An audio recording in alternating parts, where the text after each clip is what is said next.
You know what I love? Disney. You know what Disney movies I love the most? Pixar. You know what Pixar movies I love the most? Toy Story. And you know what games I loved the most as a kid? Sonic 2 and Crash Team Racing. But that doesn't really fit in the bit that I was doing, so let's say that it's the Toy Story video games.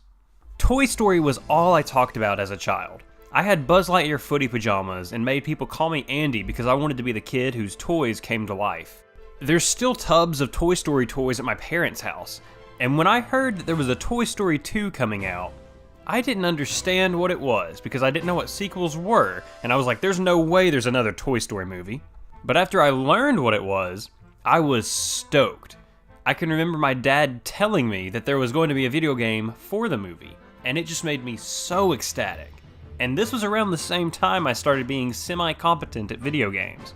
I remember playing the first movie game on the SNES at my cousin's house, and then my parents getting the Genesis version for my birthday when I was very little, which is clearly the superior version, don't at me.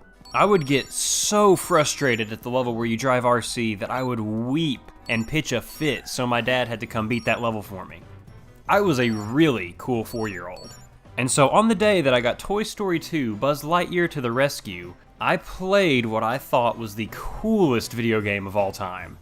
And now, it's not the coolest video game of all time, but it's not that bad either. Let's start with the title. It's not just Toy Story 2. It's Toy Story 2 Buzz Lightyear to the Rescue. If you're one of the 3 people who haven't seen Toy Story 2, one of the main plot points is that Woody gets toy-napped by a collector, and Buzz and the rest of the toys have to go and rescue him.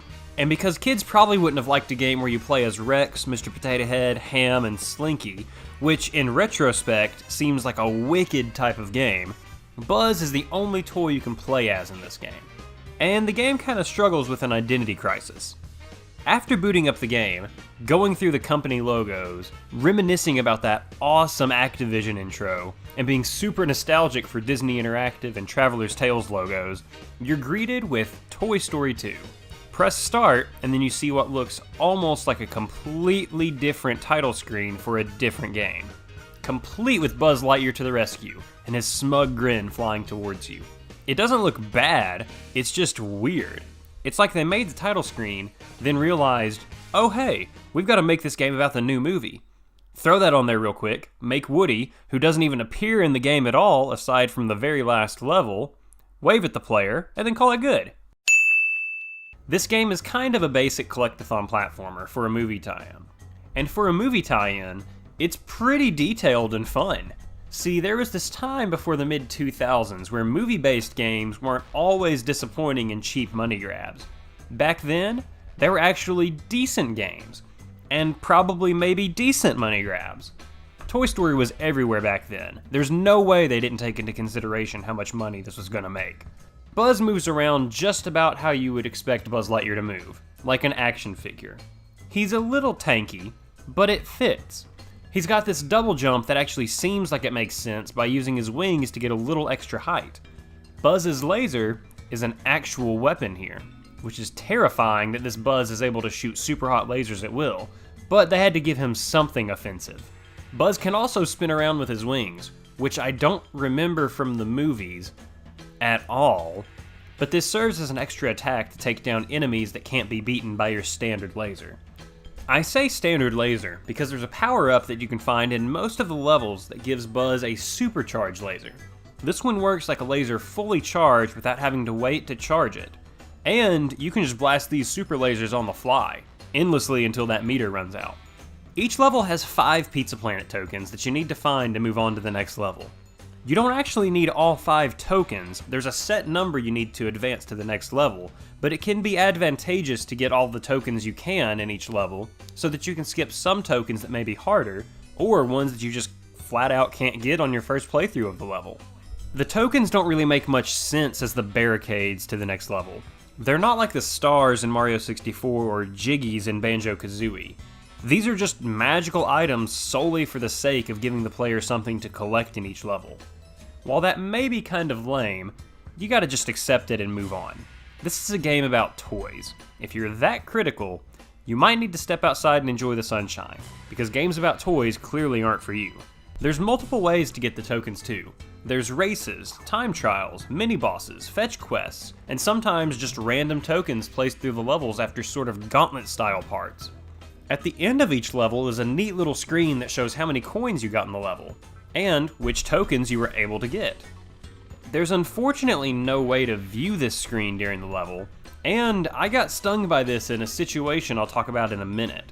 There's toys, some from the movies and some made specifically for the game, in each level giving you tokens. Rex is in every single level as sort of a guide for how to get started on each token, and Ham is in each level to give you a token after you bring him 50 gold Ham coins. Remember when I mentioned being burned by not having any way to track which Pizza Planet tokens I had and didn't have? Well, I got 50 coins in one level, forgot to go see Ham, and sat at the end level screen so disappointed in myself. So I had to go back through that level again just to get this token. These coins are kind of like the Pizza Planet tokens, just a basic kind of collectible in each level. But they're not just random items scattered through the levels. They act like a guide through the level, meaning that if you see some of these coins, follow them. They may lead you to the next token, or an item on a fetch quest. They drop from enemies that you defeat too, but aside from giving them to Ham, they don't serve any real purpose. There's no bonus for collecting every token in a level. How did Ham get his likeness on all these coins? Is there some sort of piggy bank currency in this universe that Ham has the monopoly on? Is this the true origin story of the evil one-eyed Bart? Speaking of enemies, the enemies in this game are very basic, evil-looking enemies. I think there's supposed to be toys that are part of the Zurg line of toys, but I may be making that up. The designs are unique enough though, and about halfway through the game, the enemies start to become Western-themed enemies, working for the Prospector. Each level has its own mini-bosses too, and some of these are interesting. Some of them make sense why they're enemies. This robot looks like he's not too happy being stuck in the attic. This kite has Zurg's face on it. There's the Buzz from the movie that thinks he's the real Buzz Lightyear, in a buggy. Hey, someone let this guy know when they make a Toy Story race. Oh yeah, that is a real game. But some of these bosses just seem like they were thrown in without much consideration. This spider has some kind of mega cannon on its back, looking like a Digimon or a Yu-Gi-Oh card. Why is Evil Buzz in a buggy? And why was a jackhammer the first thing that came to their mind when they thought of the natural enemies to toys? It's a little odd. Most of these bosses really aren't that tough either. There's always some kind of attack that you can spam and it'll take the boss down. Some of them turn into jokes. If you walk into a boss battle with the laser power up, it can make boss battles not really a boss battle. There are actual bosses in the game though. The game is structured where you have 2 regular levels and then a boss battle with nothing else in the level, you and the boss. And most of these aren't too tough. An angry airplane, a battle with Zurg in the elevator shaft, and a final showdown with Prospector, and 2 random Western toys that weren't in the movie, and they look a little bit out of place, are some of the bosses you'll find in the game. But let me tell you about this one right here. After level 5, which is by far the worst level in the game, you fight this mutant, poisonous slime in an alleyway. And I could not figure out how to beat this dude as a kid. This was the farthest I could ever get in this game. I never saw any of the levels past this because I didn't know how to beat this slime monster. The main reason for not beating it is I was terrified of it. I didn't want to try out a whole lot of methods to beat it. I was a little kid and I was scared. I didn't want Buzz Lightyear to die. And my friend in first grade told me how to beat it, and now I know that they're a super big liar, telling me that there was a super laser power-up in the back part of the level, but there's nothing here. That's right, Ashton, I see through your lies. I can beat this level without your fake help. The levels all take you through the journey of Woody's rescue, starting in Andy's house, progressing to Al's toy barn, apartment, and then ending at the airport. Some of these levels don't make too much sense though, since they weren't featured in the movie, like a construction yard. But they all seem to fit in the Toy Story world. And look at the names of these levels. They're all locations aside from the boss battles, but the last 2 levels look like TV show or movie names. Airport Infiltration feels like something out of Metal Gear Solid, and Tarmac Trouble feels like an episode title from DuckTales. And let me tell you something I realized on this playthrough of the game. I'm not terrified of heights, but I certainly get a little squeamish around high drops, And this game is probably the one that's responsible for it. There's so many steep drops in this game. It's a good thing this isn't a real toy because Buzz would snap in half after falling off Andy's bed, much less surviving the fall from the top of a tree. And you'll be falling, and falling, and falling, and falling on your way through this game. This game isn't overtly difficult. It's a Toy Story game after all. It's pretty easy for the most part, and it's not a very long game either. The longest part of the game is going to be spent searching for an item or a toy that you just can't find for some reason. It only took a few hours for me to finish this game for the video.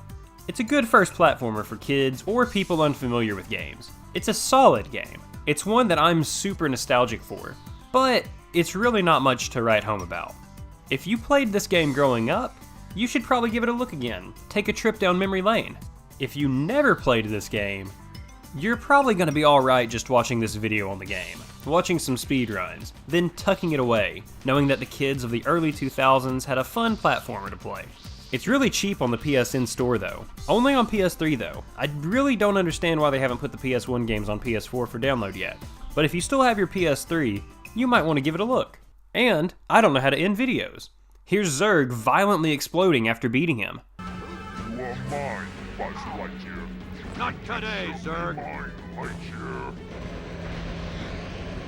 To infinity and beyond! Wow. Thank you so much for watching the video today. If you liked, disliked, felt incredibly indifferent about something in the video, let me know what you thought. Check out some of the other videos I have, and try your best to make the world a better place. Those aren't really related. I just want you to check out my other videos and make the world a better place. They aren't mutually exclusive. See you later! But this serves as an extra attack that take a trip down memory lane. Memory lane.